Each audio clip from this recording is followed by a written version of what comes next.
بسم اللہ الرحمن الرحیم۔ السلام علیکم ورحمۃ اللہ وبرکاتہ۔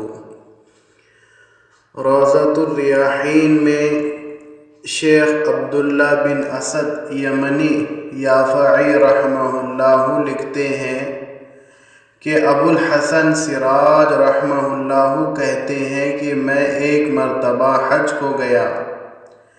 میں طواف کر رہا تھا، میری نگاہ ایک ایسی حسین عورت پر پڑی جس کے چہرے کا حسن چمک رہا تھا۔ میں نے کہا واللہ ایسی حسین عورت میں نے آج تک نہیں دیکھی۔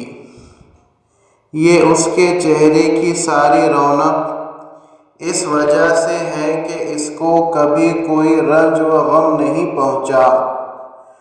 اس نے میری یہ بات سن لی اور کہنے لگی، تم نے یہ کیا کہا؟ واللہ میں غموں میں جکڑی ہوئی ہوں اور میرا دل فکروں سے اور آفتوں سے زخمی ہے، اور کوئی بھی میرے غموں میں میرا شریک نہیں رہا۔ میں نے پوچھا کیا ہوا؟ کہنے لگی میرے خاوند نے قربانی کی ایک بکری ذبح کی۔ میرے 2 چھوٹے بچے کھیل رہے تھے اور ایک بچہ دودھ پیتا میرے گود میں تھا۔ میں گوشت پکانے کے لیے اٹھی تو ان دونوں لڑکوں میں سے ایک نے دوسرے سے کہا، میں تجھے بتاؤں کہ ابا نے بکری کس طرح ذبح کی؟ اس نے کہا بتا۔ تو اس نے چھوٹے بھائی کو لٹا کر بکری کی طرح ذبح کر دیا۔ پھر وہ اس کو ذبح کر کے ڈر کے مارے بھاگ گیا اور پہاڑ پر چڑھ گیا۔ وہاں ایک بھیڑیے نے اس کو کھا لیا۔ باپ اس کی تلاش میں نکلا اور ڈھونڈتے ڈھونڈتے پیاس کی شدت میں مر گیا۔ میں دودھ پیتے بچے کو بٹھا کر دروازے تک گئی کہ کہیں خاوند کا کچھ کسی سے پتہ ملے، تو وہ بچہ گھسیٹتا ہوا ہانڈی کے پاس پہنچ گیا جو چولہے پر رکھی ہوئی جوش سے پک رہی تھی۔ اس کو جو اس نے ہلایا وہ پکتی پکتی اس پر گر گئی، جس سے اس بچے کا سارے بدن کا گوشت جل کر ہڈیوں سے الگ ہو گیا۔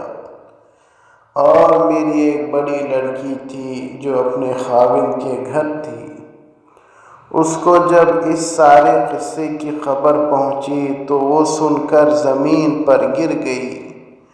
اسی میں اس کی بھی موت مقدر تھی، وہ بھی مر گئی۔ مقدر نے ان سب کے درمیان سے مجھے اکیلی کو چھوڑ دیا۔ میں نے کہا ان مصیبتوں پر تجھے کس طرح صبر آیا؟ وہ کہنے لگی جو شخص صبر اور بے صبری میں الگ الگ غور کرے گا وہ ان کے درمیان بہت بڑا بعد بعید پائے گا، یعنی فرق پائے گا۔ صبر کا انجام محمود ہے، یعنی پسندیدہ، اور بے صبری پر کوئی اجر نہیں ملتا۔ پھر اس نے 3 شعر پڑھے اور وہاں سے چل دی۔ اس کا ترجمہ یہ ہے، میں نے صبر کیا اس لیے کہ صبر بہترین اعتماد کی چیز ہے، یعنی بھروسے کی چیز ہے۔ اگر بے صبری سے مجھے کوئی فائدہ پہنچ سکتا تو کرتی۔ میں نے ایسی مصیبتوں پر صبر کیا، اگر وہ مصائب سخت پہاڑوں پر برتے تو وہ پہاڑ بھی ٹکڑے ٹکڑے ہو جاتے۔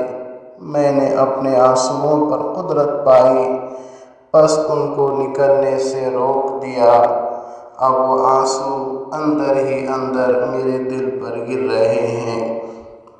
روضۃ الریحین صفحہ نمبر